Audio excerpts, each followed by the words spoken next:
Welcome to Faith Positive Radio with Dr. Joey Fawcett, the Christian business coaching conversation that increases your faith with greater joy at work so you love God and others more. Dr. Joey interviews Christian business professionals just like you to discover their secrets for working faith positive in a negative world. Welcome to Faith Positive Radio with Dr. Joey Fawcett. Hello, Faith Positive Nation. Dr. Joey Fawcett here with another episode of Faith Positive Radio. Man, I've got the best job in the world. I get to talk to people all over the world about how they, as Jesus followers, integrate their faith, implement their joy of their salvation into their work. Man, we hear some great stories, don't we? This episode, or right around this episode, actually begins our 7th year of Faith Positive Radio.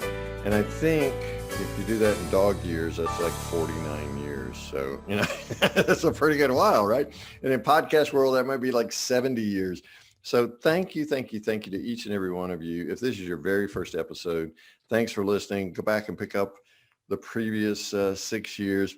If this is you're up to date and you're beginning year 7 with me, thank you. My wife thanks you. My daughters thank you. Most importantly, my granddaughter, 1-year-old recently, and thanks you. Just really appreciate you taking the time out to listen and letting our guest and myself be your companion on the journey to the way, the truth, and the life. Thanks for listening. We appreciate that a lot. I have the immense pleasure of talking with someone who is in the healthcare profession today. In fact, is Director of Development for the Victoria General Hospital Foundation in Winnipeg, Canada. You know, healthcare has been on all of our minds for, 13 months, big time. Naturally, the more we age, the more it gets on our minds. In fact, my parents are still living, thank you, Jesus. And they oftentimes say that their social calendar is determined by their doctor visits. So, they are on a first name basis with most of their doctors. Why? Because their physical health concerns are consuming a greater part of their income as well as their time and energy. But over the last year, 13 months, all of us have been concerned with healthcare. With the COVID-19 pandemic, we all suddenly are getting vaccinations regardless of if you got the flu shot or the pneumonia shot every year. Now you find yourself getting the COVID shot. And so we've become concerned about how our bodies work and how our bodies function. The truth of the matter is healthcare has been undergoing a revolution prior to the pandemic, right? And so there have been lots of opportunities, particularly as the baby boomers have aged and consumed more and more of the current medical providers' time and energy. We've needed more doctors and things like that. So today's guest is an amazing Jesus follower, both within his own family and within the family of the Victoria General Hospital. And in giving leadership to a foundation during a pandemic where the economy has contracted, shall we say, a little bit, it really gave him an opportunity to let Christ shine through him and for him to hunker down and achieve his mission and really become strategic about how to do that. So I'm just really excited, Faith Positive Nation, for you to meet my new best friend, a friend that we met through Cherie White. If you remember her Steadfast Development interview with us and the incredible things she's doing. Today's guest actually commented on that interview, and then that's how we found each other. So it's an amazing community of Faith Positive Nations that the good Lord's assembling. So Faith Positive Nation, help me welcome to this episode of Faith Positive Radio, Ron Hogue. Ron, welcome to Faith Positive Radio, my friend. Thank you. Thank you, Dr. Joy. I really appreciate the opportunity. Oh, delighted to have you on, and thanks for taking time out. So in Winnipeg right now, the snows are receding or have receded, and you guys are actually getting sunshine and some decent temperatures. I might could come up now. Yeah. You'd be more than welcome to. I mean, you're a whopping 55 today, right? That's yeah, it's balmy. It's beautiful. That's right. There are Canadians walking around without clothes on. It's true. Shorts and sandals. That's right. It's shirt sleeve and shorts weather. Wow. So Ron, what's it been like over the last 12 or 13 months? I mean, you're director of development of an incredible foundation for an incredible healthcare center there at Victoria General. But man, the last 12, 13 months have put a different kind of pressure and stress on you, haven't they? Yeah, it's really been It's been navigation without a roadmap. We've had a lot of very traditional interactions and initiatives that are fairly cyclical in terms of our fundraising for the hospital and for our community. And all that changed overnight in March of last year. So it's been interesting how we've been pulled forward in terms of our need to adapt and pivot, both in terms of our strategies, but technologies and how we're changing our messaging in terms of what we need from our community to support the requirements of healthcare and elder care right now during COVID. Yeah. Wow. You just prompted me to think about, from your perspective, Ron, I mean, the cyclical effect. You knew that, say, each fall you'd have a costume ball, or each spring you'd have, right, these big fundraisers, and they were the big hitter events, and you'd raise, 25%, 35%, 50% or more of your money for the year. It's kind of like Christmas, right? Very much so. Wow. But you couldn't do those. So how did you adapt and overcome? Mm-hmm. Well, a lot of the foundations, and I'm sure it was the same in the States, obviously developed an immediate channel through which people could donate to support the COVID-19 research and immediate needs of the particular needs of their hospitals and healthcare facilities. So we did that, and people were just more than generous with that. But as time went on and we realized that this was going to be a marathon as opposed to a blip, we realized that our strategic direction needed to be really refined and assessed. And so things like our gala in September on a very different look. We would typically have a garden party format. We have a beautiful space in front of the hospital that was designed about 6 years ago for cancer treatment patients to find a space that was just calming and peaceful, and their families can join them there between treatments. And we would host our gala there in an evening in September. Obviously, we couldn't do that. So in May of last year, when it was obvious that was the case, we came up with a strategy that allowed us to sort of maintain the feel of the interaction between people attending, but still do it in a way that was safe. A lot of foundations and not-for-profits would move to a fully virtual scenario using YouTube or whatever platform they were using. But we found a way to still come into compliance with gathering restrictions by spacing it out between 5 different restaurants, maximizing our attendance level at each restaurant, and still hitting our target in terms of overall attendance, while physically distancing at the restaurants and connecting everybody virtually so they can share in that collective experience. And it worked out great. We ended up basically raising the same amount of money as we had the year before. Wow. People were grateful for the opportunity to actually meet at that point, because at this point we were several months into the pandemic, and people were willing to feel the need for that social interaction and that connection that was missing up to that point. So, I'm just grateful that we had a team that understood the importance of that one-on-one connection as best we could do it in a pandemic. We still raised a great amount of money for the initiatives at the foundation, and we were able to support our local businesses too. The restaurants were really hard hit by the restrictions instituted as a result of COVID. So they were grateful for the opportunity to be able to generate revenue and employ some of their staff too. So.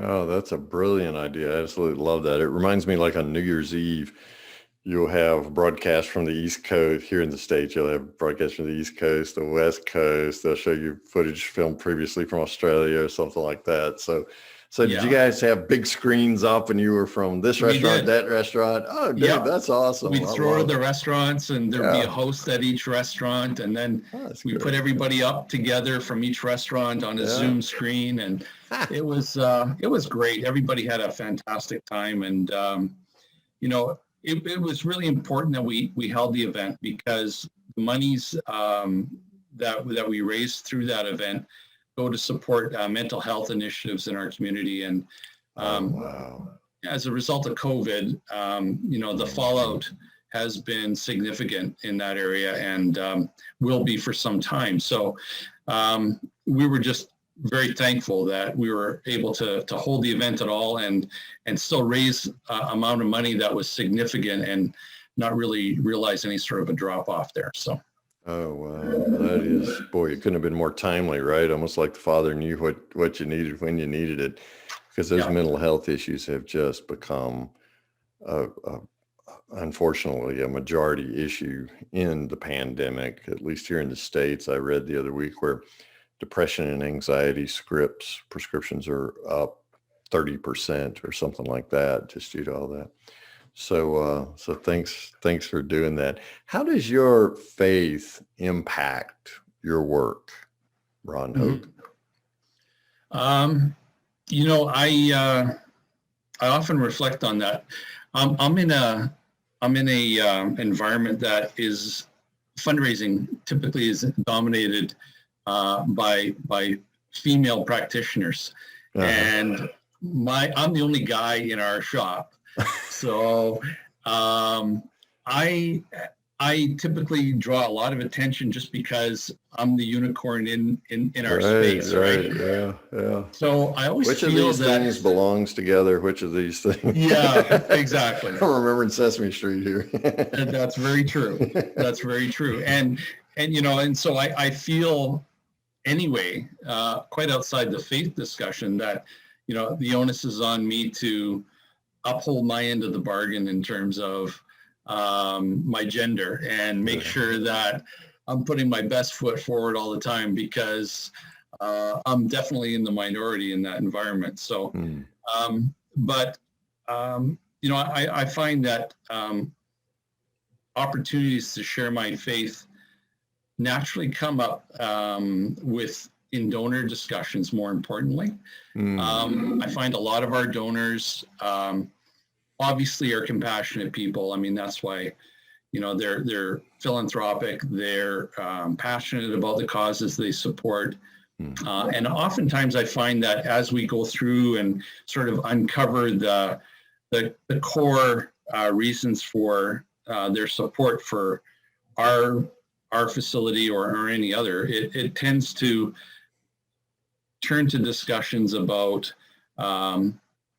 faith and worldview. And it's really important that in situations where people are giving to healthcare and wanting to see impact, that we talk about things like there's two things involved here. There's taking care of your fellow man in a way that is demonstrable and impactful, which is typically what drives those donations. But quite often we have discussions about, how that aligns with, part of our discussion with respect to biblical things and making sure that, we're in alignment with that second command, love God, love others as you would yourself. So and this is, for a lot of people, ways that they can do that in a very tangible way. A lot of our donors are people of means who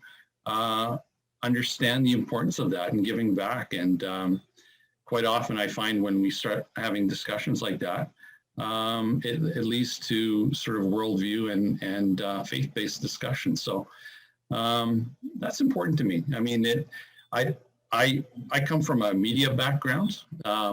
So I spent 28 years in radio and television sales and business development. And when I decided to make the move to the not-for-profit sector, that was my motivation, is that I wanted to be able to give back to my community and use my gifts for something that would have an impactful effect on my community that I live in and I grew up in. So I understand where these folks are coming from, and I'll often share my story. The last media outlet that I was with was a Christian radio station.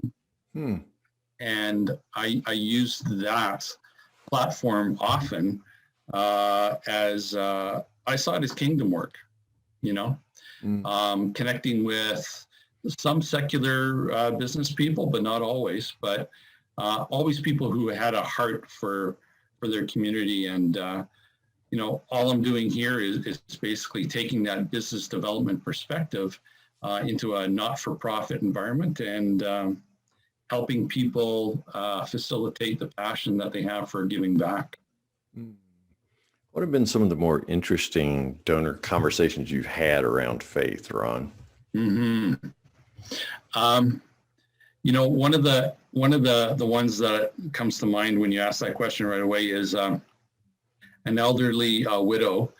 She was originally from Scotland, and she just passed away last year. I think it was June of last year.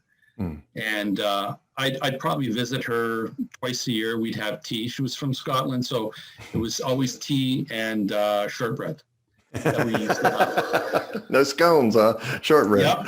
It was awesome. It was awesome. I love it. And she was a teacher, and she came over to Canada from Scotland when she was in her 40s. And at this point, she would have been 94, I guess, the last time I visited her. Wow. And she was always interested in my family. Sure, we talk about, what she was thinking about giving to the foundation and where it was going to go and whatnot. But the conversations always turned to family, and her doctor in particular, who had been taking care of her for some time. He was a man of faith, and she was always marveling at the fact that, his faith and his belief in God was often demonstrated in very tangible ways in terms of how he cared for her and how he encouraged her. So I honestly don't know if she was a believer, but she was definitely impacted by and impressed by the care that she got from her doctor and the way he shared his faith so openly with her. And I'm hoping that, that had an impact at some point, and maybe I'm just hoping that she took that faith with her when she passed on. Yeah, well, she certainly talked with you about it, so it must have been something significant on her screen. So yeah. Wow.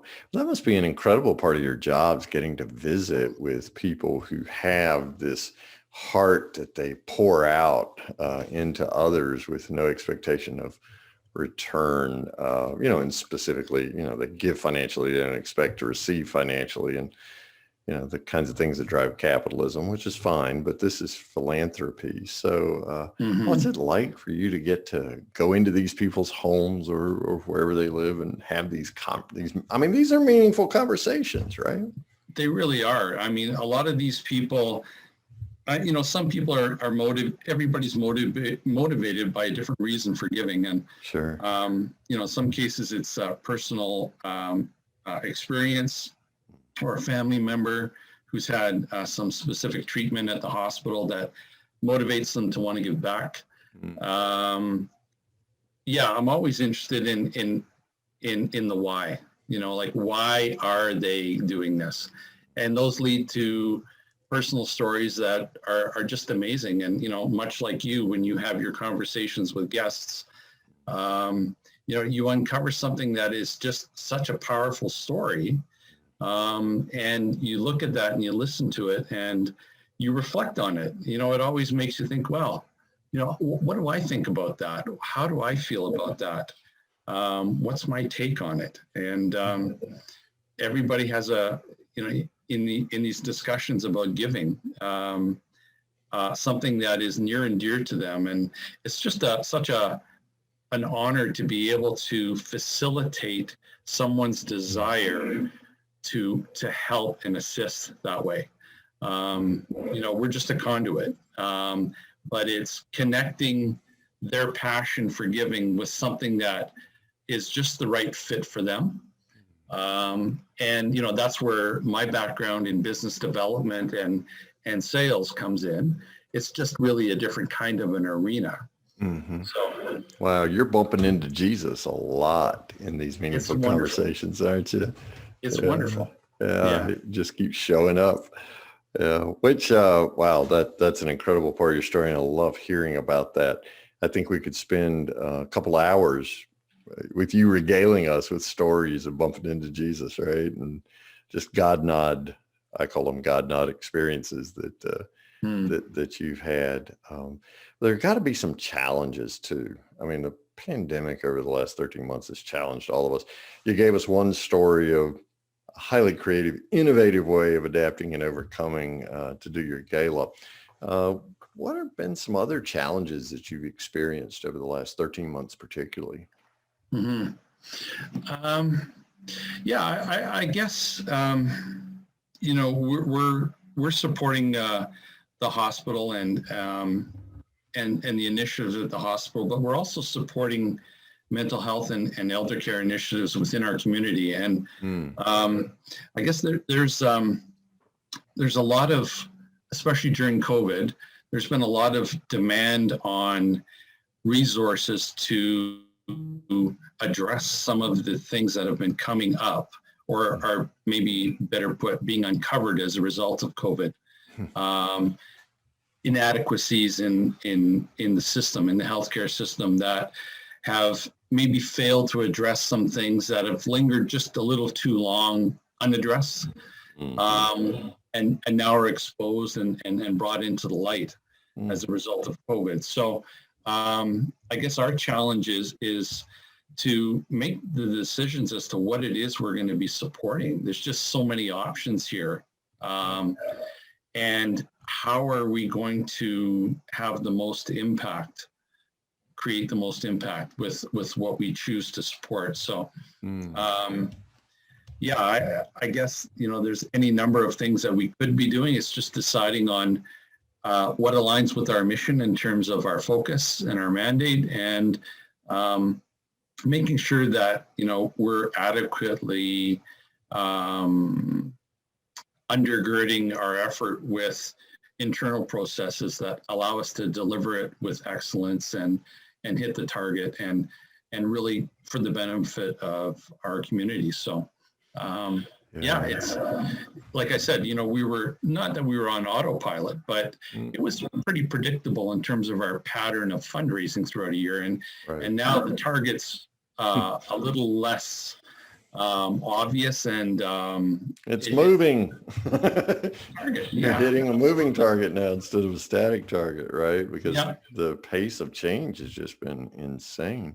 So how has your faith as a Jesus follower shaped your response to this constant change and the need for realignment on a regular basis? I guess, just being grounded is really, really important. I mean, obviously, in the media, we're hearing a lot of stories, a lot of hyperbole, maybe in some cases, about impact. Hyperbole in the news media? Yeah, I've never heard of that. It's a stretch, but I understand it's there. You've read about it somewhere, huh? I have. And oh my God, it's the way they sell stuff, isn't it? Here I go getting into your former career, but I mean, that's true. Yeah, they're in business to monetize negativity. So totally, and it's sad to see some people get swallowed up in that vortex, and so. Just having something that grounds you, that is your rock and anchor, goes a long way to keeping perspective on things in a world that clearly is broken, and allows you to focus on, things that are in alignment with his will, as opposed to man's will, and try to make sure that I'm living that out day to day with my interactions with people, and being faithful at the same time.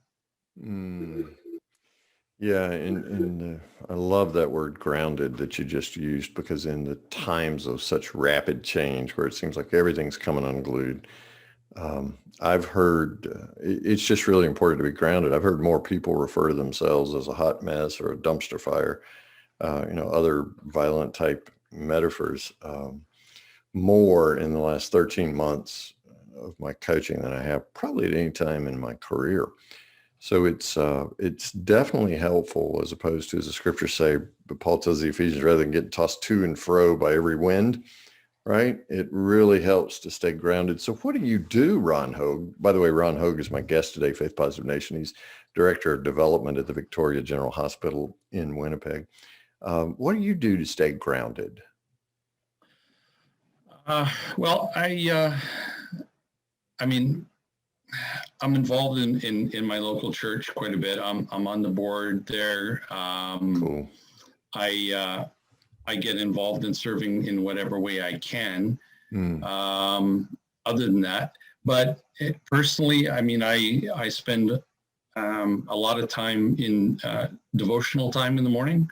I'm an early riser, which I really appreciate. Yeah. So I'm usually up at about 5 o'clock or 4:30, and I'll spend an hour and a half just doing some meditation work and reflecting and reading my Bible and praying for people, and just listening to God, doing some listening prayer. And tell me about your listening prayer, Ron. I'm always intrigued with that, because most people, I shouldn't say most people, many people whom I've interviewed, when we're talking about prayer, it becomes a laundry list, a recitation of desires, hopes, prayers for healing and things like that. But that just taking the time to ask God, what do you want to say to me today? Assuming that the Father might want to speak to us and tell us something too. Oh, yes. Well, yeah. What are your listening prayers like? You know what? It's interesting because sometimes it's a short conversation, and I'm not hearing anything in particular, which is absolutely fine. But I want to make sure that I settle my heart and I settle my mind to the point where if he wants to tell me something, I'm going to be able to hear it. So just turn down the noise in my life a little bit, because, I think it's been said that he speaks with a whisper, and it's important that we make sure that we're tuned to that frequency, because, what he has to say is obviously meant for us. And specifically, it's important. Yeah, exactly. Specifically for Ron Hogue, got over 7.5 billion people here. God's got a word. That's it. You used an interesting word there, settled. You want to be settled in your spirit, in your mind. How do you get settled, Ron? I typically connect with the spirit in nature. So I'll go for a walk. I'll go for a walk in the woods. I'll go to a park somewhere and sit on a bench and just listen to the birds and reflect. And I'll go fishing. Yeah, I love to fish. So get out on the water and just appreciate his work in nature. And I often feel inspired and really grounded and settled by that. So that's typically what I would do. That's my go-to.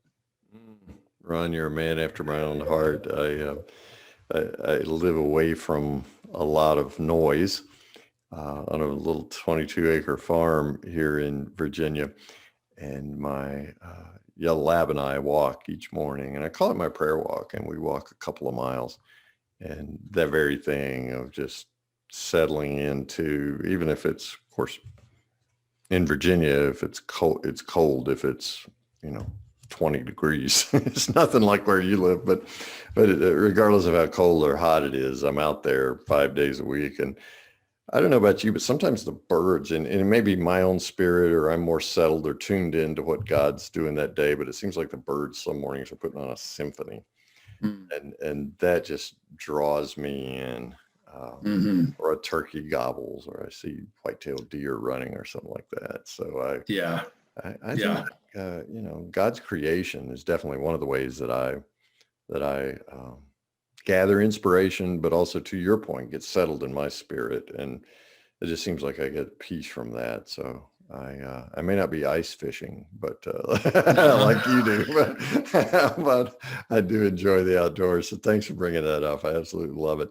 Ron Hogue is the director of development, and obviously is quite intriguing. Spokesperson for the Victoria General Hospital Foundation, supporting elder care and mental health issues in addition to the hospital there. And Ron, Faith Positive Nation is going to want to reach out to you and get in touch with you and find out more about you and the work that you do. How's the best way for them to do that? Well, I am on LinkedIn, so if somebody wants to find me there, just look up my profile.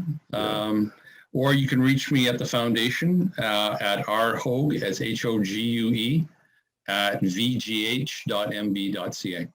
Okay, as in Victoria General Hospital, right? Correct. VGH. Okay, all right, excellent. Yeah, LinkedIn's how we met, so that's I highly recommend that, Faith Positive Nation, for a way. And we have a Faith Positive group on LinkedIn. Ta-da!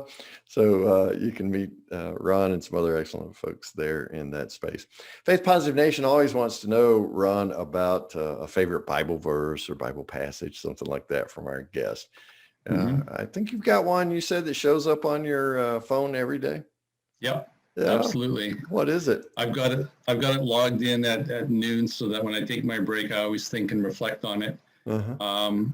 And it has a lot of significance for me. It's Psalm 16, verse 8.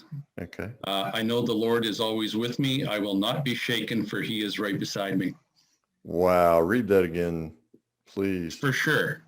I know the Lord is always with me. I will not be shaken, for he is right beside me.